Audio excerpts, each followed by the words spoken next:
இலக்கிய சரியில அடுத்து என்ன நடக்கலாம் அப்படின்னா, நம்ம இலக்கியா இருக்காங்க இல்லையா? அவங்க எப்படியாவது எஸ்எஸ்கேவ ஜெயில்ல இருந்து வெளிய வர விடாம பண்ணிடணும்னு நெனச்சாங்க. ஆனா, அவங்க ஆசைப்பட்ட மாரி எதுவுமே நடக்கலங்க. எஸ்எஸ்கே அவருடைய ஹெல்த் கண்டிஷன் ரொம்ப மோசமா இருக்கு அப்படின்னும், அவருக்கு எதிரா இருந்த ஆதாரங்கள் எதுவுமே சரியா இல்ல அப்படின்னு சொல்லி, அவரு இப்போ ஜாமீன்ல வெளிய வந்துட்டாரு. வெளிய வந்த எஸ்எஸ்கே சும்மா இல்லாம இலக்கியாவ பார்த்து, "என்ன இலக்கியா, என்னமோ என்ன ஜெயில்லயே வச்சுருவேன். நான் இனிமே ஜெயில்ல தான் இருக்க போறேன்." அப்படி இப்படின்னு என்னென்ன பேச்சு பேசின. கடைசியில பாத்தியா, நீ நினைச்ச மாதிரி எதுவுமே நடக்கல. உன்னால என்ன ஒண்ணும் பண்ண முடியாது இலக்கியா அப்படின்னு எஸ்எஸ்கே ரொம்ப வீரமா பேசுறாரு. அத பார்த்து நம்ம இலக்கியா, இங்க பாரு எஸ்எஸ்கே, நீ ரொம்ப ஓவரா ஆடாத. உன் ஆட்டத்துக்குலாம் ஒரு முடிவு கட்ட தான் போறேன்.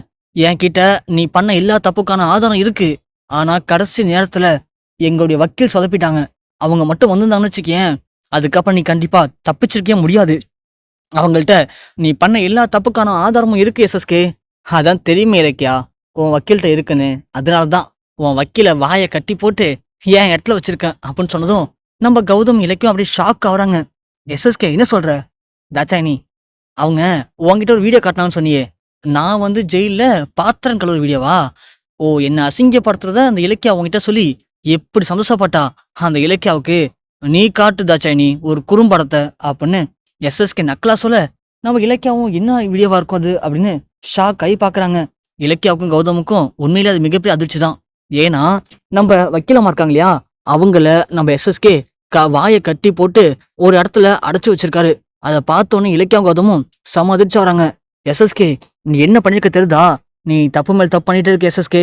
டேய் கௌதம், நீ பொடி பையன்டா. நீ வந்து என்கிட்ட பிசினஸ்ல மோதி என்ன தோக்கடிச்சு ஜெயிலுக்கு அனுப்ப நினைச்சனா? அது முடியுமா? நீலாம் நேத்தி பேஞ்ச மலையில முளைச்ச காளான்டா. நான் வந்து பழந்தின்னு கொட்டப்பட்டவன். அப்படி இருக்கும்போது என்னலாம் உன்னால ஒண்ணும் பண்ண முடியாதுடா கௌதம் அப்படின்னு சொல்லிட்டு எஸ்எஸ்கே போறாரு. நம்ம கௌதம் செம்ம டென்ஷனா இருக்காங்க. அப்போ நம்ம நாகு வந்து, சார், நான் உங்கள்கிட்ட ஒண்ணு சொல்லணும் சார். சொல்லுங்க நாகு. நீங்க வேற ஏன் நேரம் தெரியாம பேசிட்டு இருக்கீங்க? இந்த எஸ்எஸ்கேவை நம்மளால ஒண்ணுமே பண்ண முடியலன்னு நானே பயங்கர கடுப்புல இருக்கேன். நீ கொஞ்சம் அமைதியா இரு நாகு அப்படின்னு சொல்ல, இல்ல சார், இது கொஞ்சம் முக்கியமான விஷயம். இதை நான் உங்கள்கிட்ட சொன்னா உங்களுக்கு யூஸ்ஃபுல்லா இருக்கும் சார். இலக்கிய அவனே, கௌதம் கொஞ்சம் அமைதியா தான் இருங்களேன். நாகு தான் இதை சொல்றேன்னு சொல்றால. சொல்லுங்க நாகு, என்ன விஷயமா பேச போறீங்க? இல்ல மேடம், இப்போ எஸ்எஸ்கே சார் ஒரு வீடியோ காட்டினாங்களே, அதை நான் பார்த்தேன் மேடம். அதுல இருக்கிற பேக்ரவுண்டு இதெல்லாம் வச்சு பார்க்கும்போது, இப்போ அந்த வக்கீல் அம்மாவ அவர் எங்க கடத்தி வச்சிருப்பான்னு எனக்கு நல்லாவே தெரியும் மேடம். என்ன நாங்க சொல்றீங்க? உண்மையாவா? எஸ்எஸ்கே லாயர் அம்மாவை எங்க கடத்தி வச்சிருக்கான்னு உங்களுக்கு தெரியுமா? எப்படி சொல்றீங்க? ஆமா சார். ஏன்னா, அதே இடத்துல தான் நான் கார்த்திக் சார கடத்தி வச்சிருந்தேன். அதே இடத்துல தான் இப்போ வேற ஆளுங்க நம்ம லாயர் அம்மாவ கடத்தி வச்சிருக்காங்க. அந்த அட்ரஸ் எனக்கு தெரியும் சார். நாகு, உண்மையாவா? ஆமா சார் அப்படின்னு சொல்லிட்டு நாகு ஒரு அட்ரஸ் சொல்றான். சொல்லவும் போலீஸ் வந்து நாகுவையும் பிடிச்சிட்டு போயிறாங்க. இலக்கியாவும் கௌதமும் நேரா கிளம்பி அந்த அட்ரஸ்க்கு போறாங்க. பார்த்தா அங்க ஜன்னல் வழியா பார்க்கும்போது நம்ம லாயர் அம்மாவை கட்டி போட்டிருக்கிறது நல்லாவே தெரியுது கௌதமுக்கு. கௌதமுக்கு அப்பதான் புரியுது, நாகு சொன்னது உண்மைதான். அப்போ இங்கதான் நம்ம லாயர் அம்மா இருக்காங்க அப்படின்னு நம்ம இலக்கியாவும் கௌதமும் கன்ஃபார்ம் பண்றாங்க. அதே மாதிரி அப்பதான் எஸ்எஸ்கே கால் பண்ணி, டேய், நான் சொன்ன மாதிரி அந்த லாயர் அம்மாவை அங்கேயே கட்டி போட்டு வைங்க. அந்த இலக்கியம் கௌதமும் சாதாரண ஆளுங்க கிடையாது. ஏதாவது பிளான் பண்ணி அவங்கள கண்டுபிடிக்க ட்ரை பண்ணுவாங்க. அவங்க கையில கிடைக்கவே கூடாதுடா. அவங்கள பத்திரம் பார்த்துக்கோ, புரியுதா அப்படின்னு சொல்லிட்டு எஸ்எஸ்கே ஃபோன் வச்சிடறான். உடனே வச்சது இன்னொருத்தன் சொல்றான், டேய் யாரா? யாரு? நம்ம எஸ்எஸ்கே சார் தான். இவளை பத்திரம் பார்த்து சொல்லியிருக்காரு. சரி சரி, இனிமே இங்க யார் வர போறா? நீ போயிட்டு சரக்கை வாங்கிட்டு வா. நாம அப்படியே லைட்டா அடிச்சுக்கிட்டு கார் விளையாடலாம் அப்படின்னு சொல்லிட்டு அந்த ரவுடி பசங்க போயிட்டு சரக்கு வாங்கிட்டு வந்து உட்காந்து சாப்பிட்டுட்டு கார் விளையாண்டுட்டு இருக்கானுங்க. கொஞ்சம் போதை ஏற ஏற ரெண்டு பேரும் அப்படியே தலை சுத்தி அப்படியே படுத்து தூங்கவும் ஆரம்பிக்கிறாங்க. இந்த சந்தர்ப்பத்தை பயன்படுத்திக்கிற நம்ம கௌதம் இலக்கியாவும் அவனுங்க மட்டையானதுக்கு அப்புறம் உள்ள பூந்து லாயர் அம்மாவை அப்படியே தொக்கா தூக்கிடுறாங்க. தூக்கிட்டு வந்ததுக்கு அப்புறம் லாயர் அம்மாட்ட கேட்கும்போது, நான் எஸ்எஸ்கேவுக்கு எதிரான எல்லா ஆதாரத்தையும் ரெடி பண்ணிட்டு கோர்ட்டுக்கு வர வழியில தான் என்ன அவனுக்கு கடத்திட்டானுங்க. நான் மட்டும் கோர்ட்டுக்கு வந்தா கண்டிப்பா எஸ்எஸ்கே ஜாமீன்ல வெளியே வந்திருக்கவே முடியாது. என்னால்தான் இப்போ எல்லாம் வேஸ்டா போச்சு.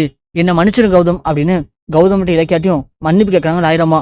அப்பதான் கௌதம் சொல்றாங்க, இல்ல மேடம், மன்னிக்க வேண்டியது நீங்க தான்.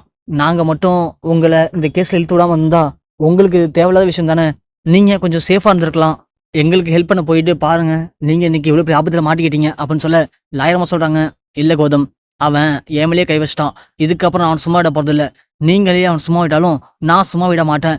என்கிட்ட இருக்கிற ஆதாரத்தை வச்சு நான் இப்பயே போயிட்டு உடனே இந்த கேஸை ரீஓபன் பண்றேன். ரீஓபன் பண்ணி அந்த ஜாமீனை நான் இன்னைக்கே கேன்சல் பண்றேன். கேன்சல் பண்ணி அந்த எஸ்எஸ்கேவை திரும்பவும் அரெஸ்ட் பண்ண வைக்கிறேன்.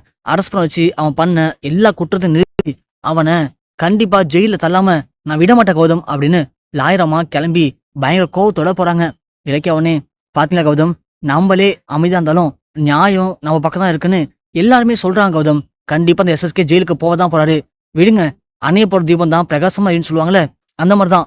நாம வெளியே வந்துட்டோம், இனிமே நம்மள ஒண்ணும் பண்ண முடியாது அப்படின்னு அந்த எஸ்எஸ்கே ரொம்ப தேங்காவோட சுத்திட்டு இருக்காருல, அவருடைய அந்த ஜெயிலுக்கு போற நேரம் வந்துருச்சு.